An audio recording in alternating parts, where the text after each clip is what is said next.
અને હવે જતા જતા નજર બિઝનેસ કેપિટલ પર.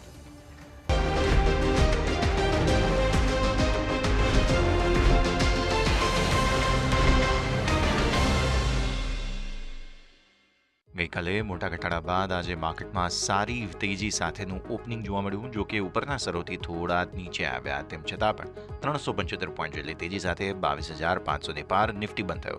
નિફ્ટીએ આજે 22,270ના ન્યૂનતમ સ્તરો બનાવ્યા હતા અને 22,297ના ઉચ્ચતમ સ્તરો બનાવ્યા. નિફ્ટીમાં Jio finance, Shriram finance, Titan, Cipla અને બીઈએલ સૌથી વધુ વધનારા શેર રહ્યા હતા, જ્યારે પાવર ગ્રીડ એક જ ઘટનારો શેર હતો. નિફ્ટીની સાથે સાથે સેન્સેક્સમાં પણ સારી તેજી સાથે કારોબાર જોવા મળ્યો. સેન્સેક્સમાં 1,000 પોઈન્ટથી વધુના ઉછાળા સાથે 74,200ના નજીકનું ક્લોઝિંગ જોવા મળ્યું. સેન્સેક્સમાં આજે 74,859ને નજીક ઉચ્ચતમ સ્તરો અને 73,424ને નજીક ન્યૂનતમ સ્તરો બનતા જોવા મળ્યા હતા. બેંક નિફ્ટીમાં પણ તેજી સાથે કારોબાર, જો કે બેંક નિફ્ટીમાં નિફ્ટીની સરખામણીમાં ઓછી તેજી જોવા મળી.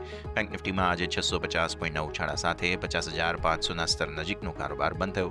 બેંક નિફ્ટીમાં આજે 50,793ના ઉચ્ચતમ સ્તરો અને 50,030ના ન્યૂનતમ સ્તરો બનતા જોવા મળ્યા.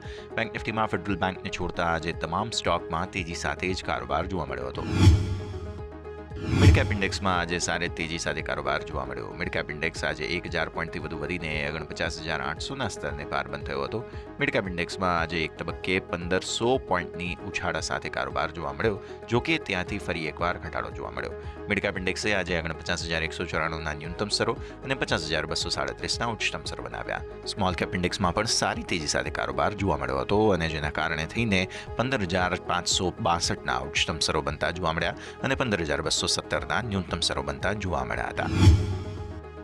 લાઈફ ટાઈમ હાઈ પર પહોંચ્યા બાદ સોનામાં ઘટાડા બાદ ફરી એકવાર તેજી સાથે કારોબાર. એમસીએક્સ પર સોનાના ભાવ 1,200 જેટલા વધીને 88,000ના સ્તરને પાર પહોંચ્યા, જ્યારે કોમેક્સ પર પણ ભાવ વધીને $3,000ને નજીક પહોંચ્યા.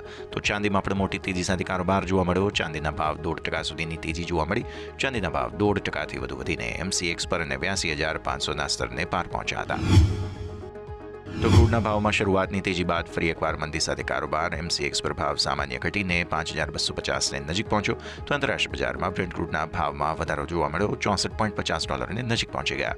નેચરલ ગેસના ભાવમાં મંદી સાથે કારોબાર જોવા મળ્યો. નેચરલ ગેસના ભાવ 2.5% જેટલા ઘટીને 315ને નજીક પહોંચ્યા હતા.